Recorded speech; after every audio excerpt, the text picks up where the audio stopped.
5 foot উচ্চতার মানুষের চুল কাটেন 3 ফুটের প্রতিবন্ধী রবিউল। অভিনব কায়দায় চুল কাটেন সে। প্রতিবন্ধকতাকে পায়ে পিষে এভাবেই চুল কেটে জীবনযুদ্ধ চালিয়ে যাচ্ছেন রবিউল ইসলাম। অন্য সবাই যেখানে প্রতিবন্ধকতাকে পুঁজি করে ভিক্ষার পথ বেছে নেয়, সেখানে সবার চেয়ে আলাদা রবিউল। হাত পেতে নয়, বরং মাথা উঁচু করে সম্মানের সাথে বাঁচতে চায় সে। প্রতিবন্ধী শিখিয়েছে, কারো মাথার বোঝা হয়নি। ভালো ভালো লোকও হাত পাতে খায়, কিন্তু রবিউল ভাই কখনো কারো কাছে হাত পাতে খায় না, তাই পরিশ্রম করে খায়।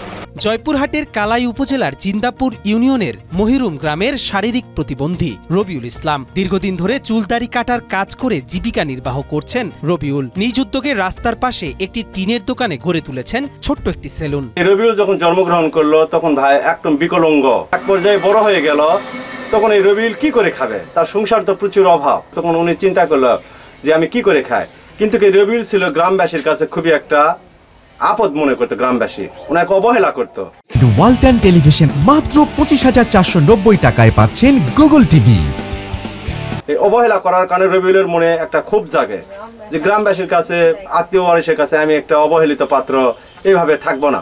তখন রবিউল এখন আসে রাস্তার ধারে তার বরাবর জায়গা ছিলুন দেয়, মেঝেতে মাটি দিয়ে উঁচা করে তার উপর ছেড়ে মানুষের চুল দাড়ি কাটে, মানুষের সৌন্দর্য বাড়ায়। তবে রবিউলের এই ছোট্ট সেলুনের পেছনে রয়েছে কষ্টের একটি গল্প।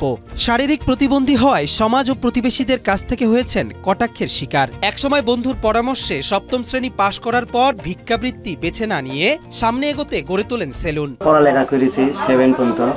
আমার বন্ধু কইল, বন্ধু চুল কাটবো। আমি বলছি না ভাই, আমি চুল কাটা পারবো না ভাই। তারপর বলছে, বন্ধু তুই চুল কাটে যত এই 10 টাকা হোক আর 20 টাকা হোক আর 50 টাকা হোক কামাই করে সেটা তুই নিজের খরচ চালাতে পারবো। গ্রামের চুল কাটছি, তারপর দাদা চুল কাটছি, মরমের চুল কাটছি। কেটে আমি এখন ভালো মতো শিখেছি। পরাপার জায়গা টিম দিয়ে দোকান করেছি। এই সেলুন থেকে প্রতিদিন তার উপার্জন 4 থেকে 500 টাকা, যা দিয়ে নিজের সংসার চালান রবিউল। সেই সাথে ছোট ভাইয়ের লেখাপড়ার খরচ বহন করেন দোকান থেকে অর্জিত অর্থে। কষ্ট আগে খুব করেছিল, সেই কষ্ট আর এখন আর নেই। এখন আমি ভালোই 300-400 টাকা কামাই হয়। আমার সংসার আমি চলাই, আমার পরিবারে 4 জন আছে। যে অভাব ছিল সেই অভাবটা ওনার আর নাই। বর্তমান উনি একটু সফলতা অর্জন করছে এবং ওনার ছোট ভাই ছিল সবুজ, ওনার ছোট ভাইয়ের উনি বিয়ে পাশ করাছে এই সেলুনের কাজ করে। প্রথম অবস্থায় রবিউল গ্রামে গিয়ে চুল কাটতেন, তখন তার আয় খুব সামান্য ছিল। তবে ধীরে ধীরে অধ্যবসায় ও নিজের একাগ্রতাকে কাজে লাগিয়ে আজকে ভালোবাসা অর্জন করেছেন সে। অনেক দূর দূরান্ত থেকে লোকজন রবিউলের কাছে আসেন চুল কাটতে। 5 কিলো 6 কিলো লোকেরা আমার কাছে চুল কাটতে আসে এবং আমার বন্ধু বান্ধবেরা সবাই আসে। চুল কাটছি, সেট করছি, আমার ভালো লাগে না।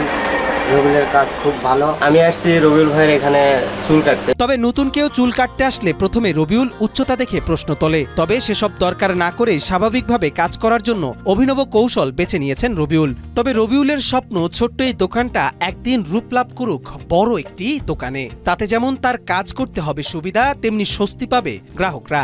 এজন্যই বিত্তবান ও সরকারকে এগিয়ে আসার আহ্বান জানান রবিউল। বৃষ্টির সময় আলে আমার এই টিম দিয়ে পানি পড়ে। একটাই আবেদন সরকারের কাছে, আমার যেন এই টিমের ঘরটা আছে আমার যেন পাকার করে দেওয়ার একটা সরকারের কাছে আবেদন। একটা আবেদন সরকারের কাছে যে ওনার এই সেলুনটা যেন সুন্দর করে একটু দাঁড় করা। সরকারের কাছে একটা জোর দাবি যে তার একটা যদি একটা ঘরের ব্যবস্থা করে দিত, তার নিজস্ব ভাবে সে একটা প্রতিবন্ধী, তাহলে সে নিজে কাজ করে তার ফ্যামিলি চালাইতে পারত। উপজেলা প্রশাসন থেকে সর্বোচ্চ সহযোগিতা করার আশ্বাস দিয়েছেন উপজেলা নির্বাহী কর্মকর্তা। এটা সত্যিকার অর্থেই অন্য মানুষের জন্য অনুপ্রেরণাদায়ক। উনি প্রতিবন্ধী হওয়ার পরেও নিজ চেষ্টায়, নিজ উদ্যমে যেভাবে কাজ করছেন, এটা যদি আমাদের সমাজের অনেক সাধারণ মানুষও এভাবে করতে পারে না, তারা যদি করতে পারতেন এটা আমাদের জন্য খুবই দৃষ্টান্তমূলক হতো। রবিউলের জন্য আমরা যদি কোনো প্রকার সহযোগিতা করতে পারি, সেটা আমাদের জন্য অনেক বড় পাওয়া হবে। আমরা চেষ্টা করব রবিউলের জন্য কোনো সহযোগিতার ব্যবস্থা করতে। রবিউলের এই সংগ্রামী পথ চলা সত্যি প্রমাণ করে ইচ্ছার পরিশ্রম থাকলে কোনো বাধাই থামিয়ে রাখতে পারে না।